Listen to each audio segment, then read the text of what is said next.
lá, Isaías capítulo 13. Quem encontrou, diga amém. Amém. O versículo é o versículo 11.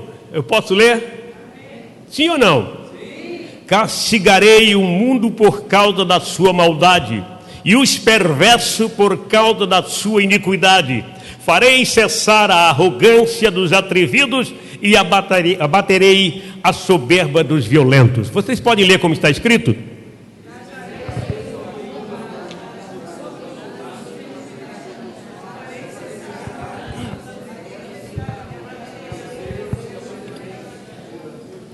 Amado e digníssimo Senhor eterno, Criador de todas as coisas, obrigado pelo seu amor e pela sua bondade. E eu peço em nome de Jesus que a palavra que sair dos meus lábios possam adentrar em cada coração. É o que eu te peço em nome de Jesus, e todos digam amém. Amém. Vire para o seu irmão e fala assim: é uma alegria vê-lo cultuando ao Senhor. Pode assentar, obrigado, no nome de Jesus. Eu quero tomar como tema da minha palavra nesta noite o resultado da soberba. O que eu disse mesmo? Sabemos que soberba é fatuidade, é arrogância, altaneria. A soberba, vocês sabem que tem muitos filhos. E quais são eles?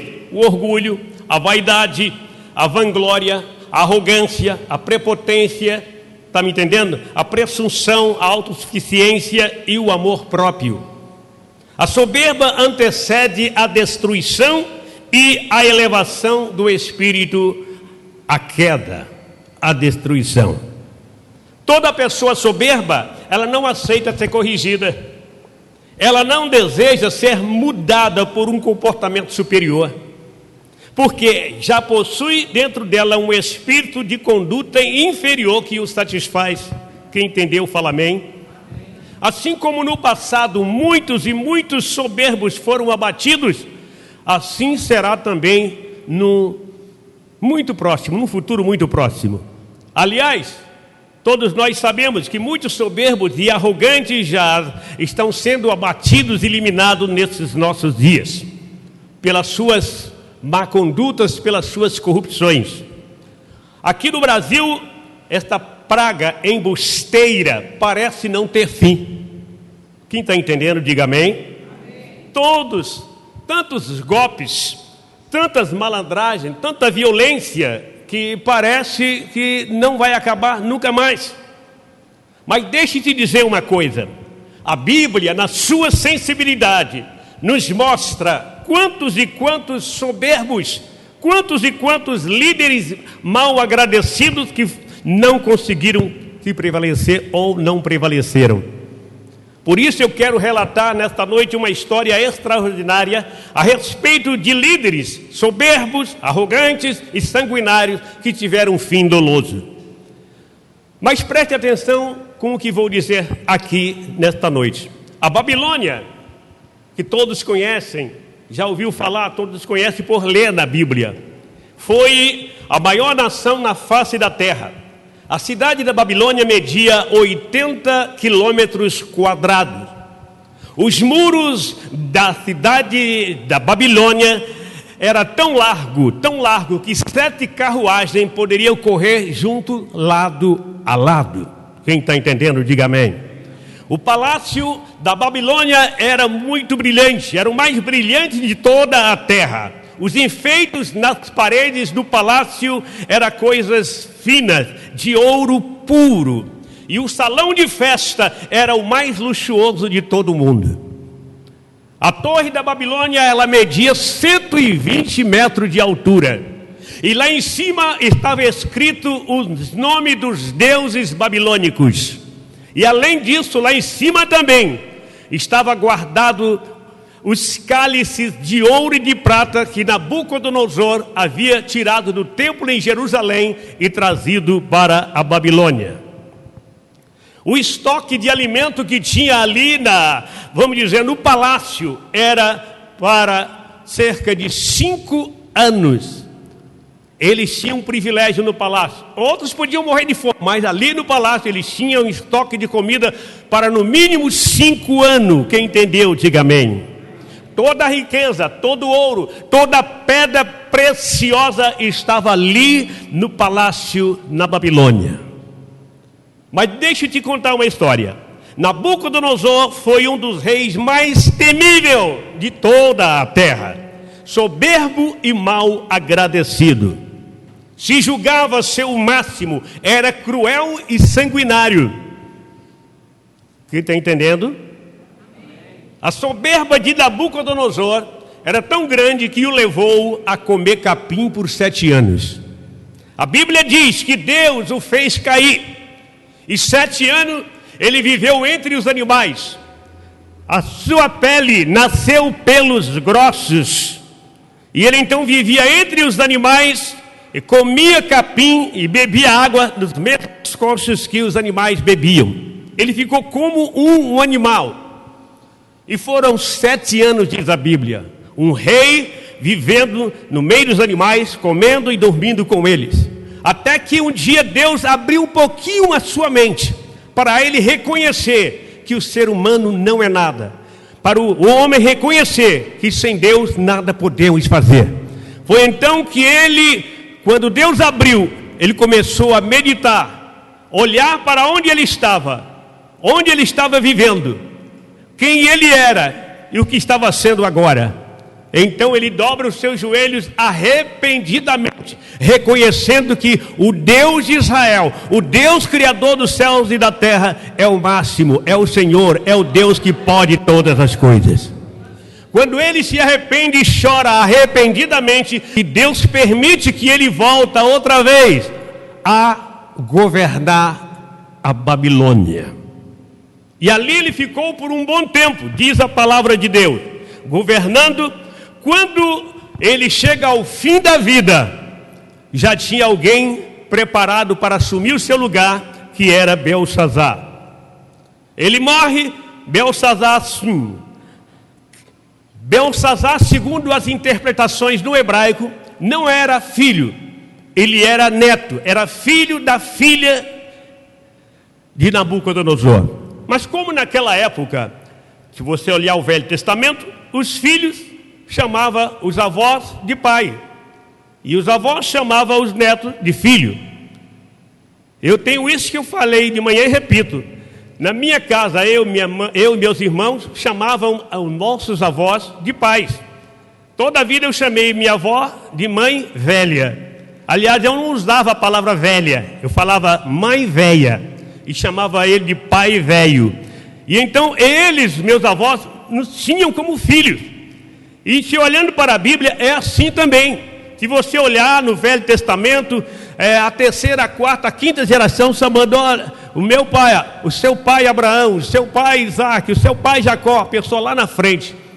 Porque ele trata de uma linhagem. Digam amém. Diga aleluia. Preste bem atenção, Daniel colocou o nome, ou Belsazar, como filho, justamente por causa disso. Ele sabia. Porque Daniel vivia no palácio, ele sabia que era neto, ele colocou o filho porque, aliás, se tratava desta forma, neto chamava o avô de pai. Quem está entendendo, fala amém.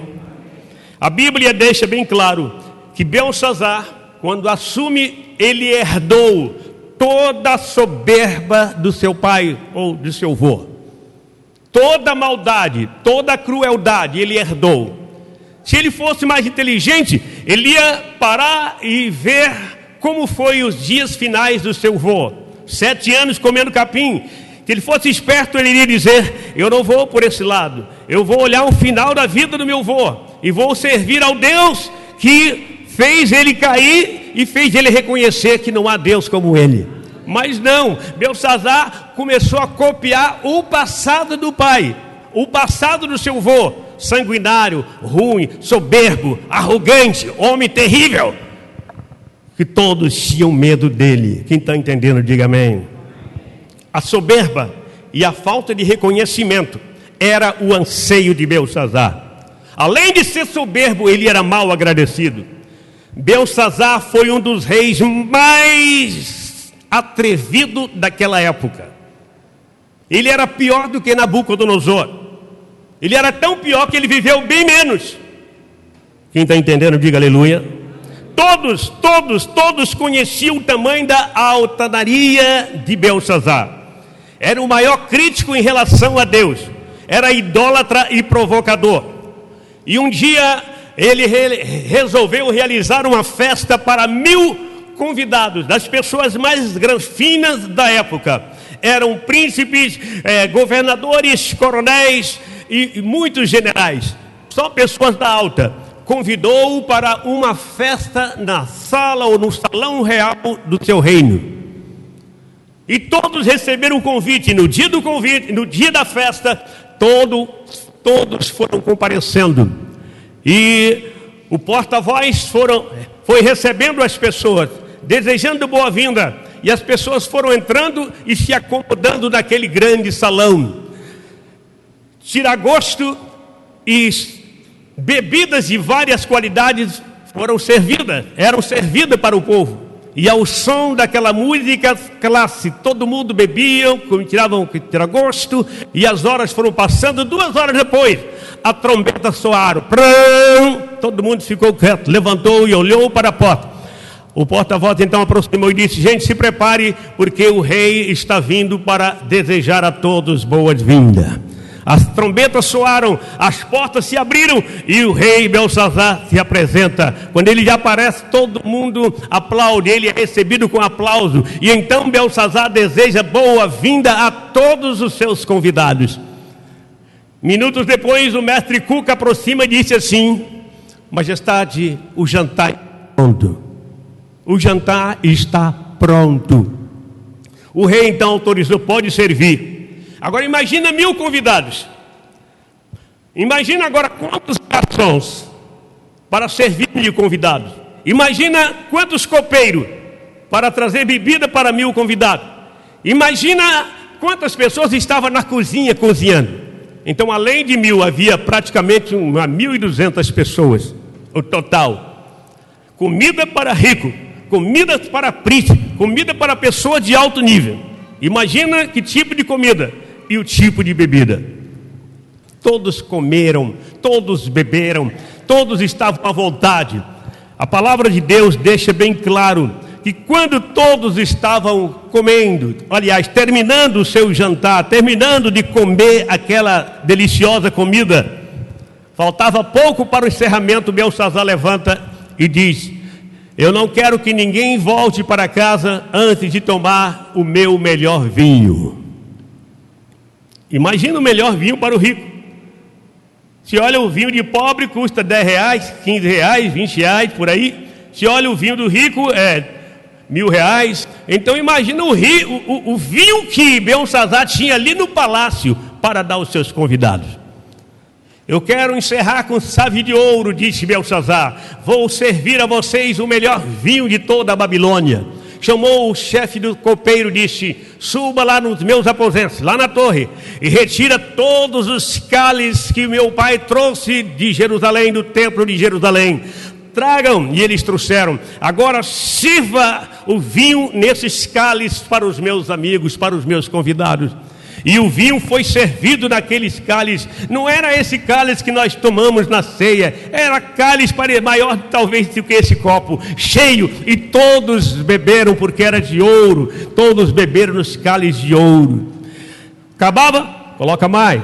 Acabava, coloca mais. Daqui a pouco todo mundo estava enxergando estrela. Todo mundo enxergando estrela na festa. Belsazar, empolgado, levantou e foi até a parede central onde ficava um dos seus deuses. O Deus que ele mais se curvava diante, um Deus, uma estátua, e ali ele abriu os braços e desejou honras e glória àquela estátua, àquela imagem. E quando ele estava desejando honra e glória, todo o povão aplaudia, né? Todo o povo dava glórias ao Deus de Nabucodonosor, que Belsazar estava diante dele. Igreja, quando ele estava alegre com todo aquele povo, algo misterioso aconteceu no salão de festa. Houve um silêncio que ninguém mais aplaudia, nem mais falava. Um silêncio total. Uma mão sem braço aparece escrevendo na parede central do salão. Quando a mão sem braço aparece escrevendo na parede central, Belsazar sentiu um calafrio.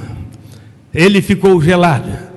Todos que estavam enxergando em estrela agora começaram a tremer e olhar para a parede, porque jamais tinha visto tal coisa. Uma mão sozinha escrevendo na parede. O que é isso? Belsazar, o rei, que era aquele que era, eu sou, estava tremendo. O joelho, diz a Bíblia, que tremiam tanto que batiam no outro.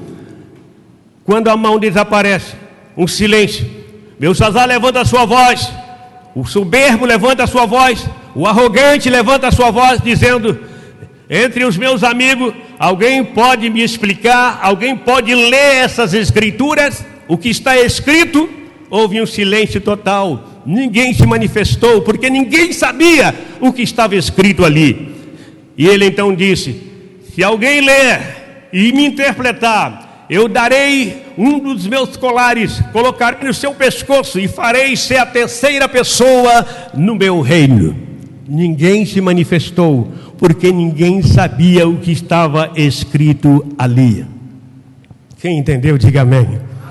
Até que a rainha, diz a Bíblia, ela aproximou-se de Belsazar e disse: majestade, só existe um homem que pode ler e interpretar. Então disse ele: quem é esse homem? Ele disse: é um velho do palácio, é um homem que está aqui há muito tempo. Ele foi conselheiro e sábio na vida de Nabucodonosor. Nabucodonosor tinha ele como o sábio que ajudava, que dava ideias. Então ele é capaz. Então disse: vai buscá-lo, manda buscar esse homem. E foi buscar Daniel. Será que Belsazar não conhecia Daniel? Conhecia. Mas ele não deu a mínima. Depois que o pai morreu, não estava nem aí. Ele quis botar a sua equipe. E agora ele manda chamar. Daniel vem com os cabelos brancos, já era avançado em idade. Ele chega diante do rei. O rei olha para ele e diz: Daniel, eu sei que você foi um dos sábios que ajudou muito o meu pai. E agora, olhe para aquela parede. Uma mão sem braço escreveu, e ninguém dos meus convidados conseguiram interpretar. Mas eu disse para eles: quem lê e interpretar, farei ser a terceira pessoa no meu reino. Você pode ler? Ele disse: sim. Vocês podem ler? Sabe ler? Sei. Então pode ler. E ele leu: men tekel facim. O que é isso? O que significa isso? Disse ele. Daniel disse: você quer que eu realmente interprete? Sim, pode me interpretar diante de mim e todos os meus convidados. Então ele interpretou dizendo: men significa contou Deus os dias do teu reino e finalizou. Tekel significa fosse pesado na balança e achado em falta.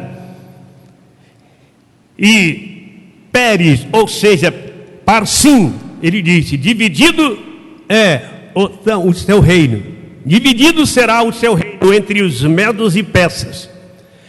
E hoje mesmo será o fim do seu governo e o fim da sua vida. Se o cara estava branco, imagina como ele ficou mais branco ainda. Se o joelho já tremia, imagina como tremeu.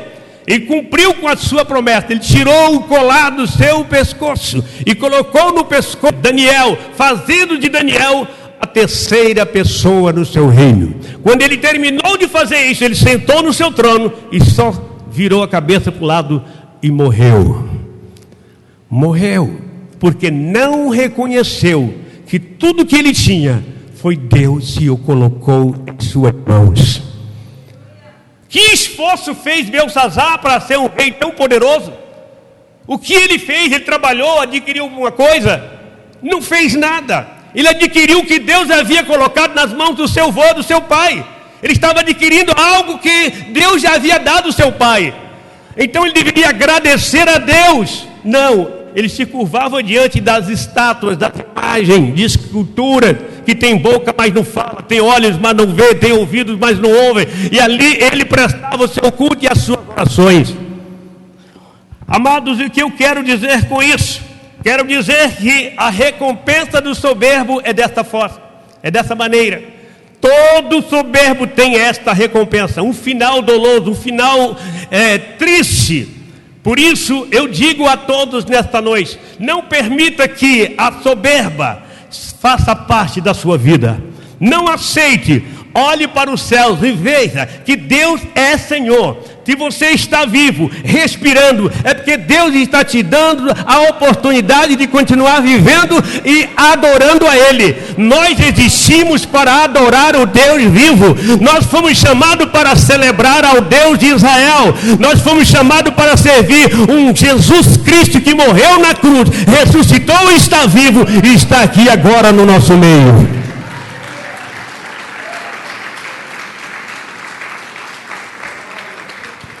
Quero concluir essa pequena fala sobre soberba, dizendo a vocês: você que está de pé, se cuide para que não caia. Se você está bem, agradeça a Deus. Porque a Bíblia está escrito em Deuteronômio capítulo 8, versículo 17 e versículo 18. No versículo 17 está escrito assim: não diga no seu coração que a casa que você tem, que o boi que você tem, que o automóvel que você tem, você conseguiu com a sua sabedoria, com o seu trabalho, com o seu ânimo, com a sua coragem. Nunca diga isso, porque lá no verso 18 diga assim: antes de você falar desta forma, lembre que Deus te deu tudo. Tudo que você tem foi Ele que te deu, Ele que te capacitou. Você consegue andar, consegue trabalhar, consegue viver, consegue ter, porque Ele tem capacitado você para isso. Antes se lembrará do Senhor teu Deus, que é Ele que te dá força para adquirir tudo isso. Tudo que você tem, Ele que te deu força. Deus tem tido paciência com a humanidade nesses últimos dias. Uma doença veio e levou milhares, e mesmo assim muitos não acordaram ainda. Deus tem tido paciência, Deus quer salvar, Deus quer que as pessoas abram os olhos e vejam que Ele é Deus. Quantas e quantas pessoas vivem na ignorância. Isso não pode fazer parte de nossa vida. Nós precisamos nos humilhar e olhar para o alto e ver que existimos por causa de um Deus todo-poderoso. Você está vivo? Glorifica a Ele. Você pode trabalhar? Glorifica a Ele. Porque tem muitos que estão na cama, que não conseguem falar, não conseguem andar, nem mover um braço, porque eles não conseguem fazer nada disso. Mas você tem braços, pode balançar, tem perna, pode andar, tem boca, pode exaltar o Rei dos Reis e Senhor dos Senhores. Você pode louvar a Deus com alegria e dizer: eu estou vivo porque meu Deus faz isso em minha vida. Se você crê nisso, fique de pé e aplauda o nome dEle. Ele é poderoso, Ele é Deus que pode todas as coisas, todas as coisas. Portanto, amado, ainda de pé eu digo a vocês: não sejam tolos. Não deixe que a ignorância, não deixe a soberba fazer parte da sua vida. Seja humilde, humilde bastante para se curvar diante de Deus e agradecer a Ele por mais um dia que você teve. Ao chegar de noite do trabalho, ore: obrigado, Senhor, pelo dia que eu tive hoje. Estou em casa agora, eu vou me descansar. Esteja comigo, cuide de mim no meu deitar, meu levantar, e amanhã no decorrer do dia. Quando levantar de manhã, fala a mesma coisa: Senhor, obrigado pela noite que o Senhor cuidou de mim, e agora eu vou trabalhar. Por favor, determina um anjo para ir comigo na saída e na volta, indo para o meu trabalho e voltando para casa. E Deus vai ouvir. Deus fica feliz quando ouve o filho se expressar desta forma, agradecer a Ele por tudo. Você pode nem imaginar, quando você vai trabalhar, sai pelas ruas, no mundo espiritual está acontecendo guerra. É bala que vai para lá, bala não é bala espiritual, bala que Satanás usa pessoas para matar uns aos outros, tirar, faz carro sair desgovernado. E você é protegido e não percebe, porque o anjo vai na sua frente limpando o caminho, tirando a dificuldade, tirando tudo para dar caminho para você conseguir chegar. Se você está com os cabelos brancos, agradeça a Deus. Se você está com 40 anos, agradeça a Deus. Se você tem 50 anos, agradeça a Deus. Se você tem 18 anos, continue agradecendo a Ele, agradecendo todos os dias, porque sem Ele nada somos. Sem Ele você não é nada. Diga aleluia. Olha para o seu irmão e fala assim: sem Jesus não tem como. Fala: sem Jesus não tem jeito. Fala: Jesus é a única salvação, é o único caminho para Deus. Eu quero encerrar essa pequena palavra dizendo: daqui a 1 bilhão de anos você vai estar vivo. Com Deus ou sem Deus. Daqui a 1 bilhão de anos você vai estar vivo. Sem Deus está sofrendo amargamente, sem Deus. Mas com Deus você está gozando todos os privilégios ao lado do Rei dos Reis e Senhor dos Senhores. Se você tem vivido uma vida de ignorância e quer que Deus mude a sua vida, nós podemos orar por você ainda hoje aqui na frente. Se você não tem Jesus e quer ter Ele como Senhor e Salvador da sua vida, você pode vir aqui à frente. Nós vamos orar por você da mesma forma. E Deus é poderoso para mudar os seus passos. Coloque agora a mão ao altura do seu coração. Quero orar por você. Se alguém sentir desejo de vir aqui à frente, está livre, pode vir. Mas que todos já se encontram salvos, que não há nenhum mal em sua vida, então glorifique a Deus. Move agora os seus lábios. Eu vou orar e quero que você ore também. Deus poderoso e Deus forte, Deus criador dos céus e da terra, Deus que amaste o mundo de tal maneira que deu o seu Filho unigênito, para que todo aquele que nele crer não pereça, mas tenha vida eterna. Nos colocamos agora diante da tua presença, porque sabemos que o Senhor está aqui. Pois o Senhor mesmo disse: onde tivesse 2 ou mais pessoas, ali o Senhor estaria. E nós estamos aqui orando e crendo que o Senhor está presente no nosso meio.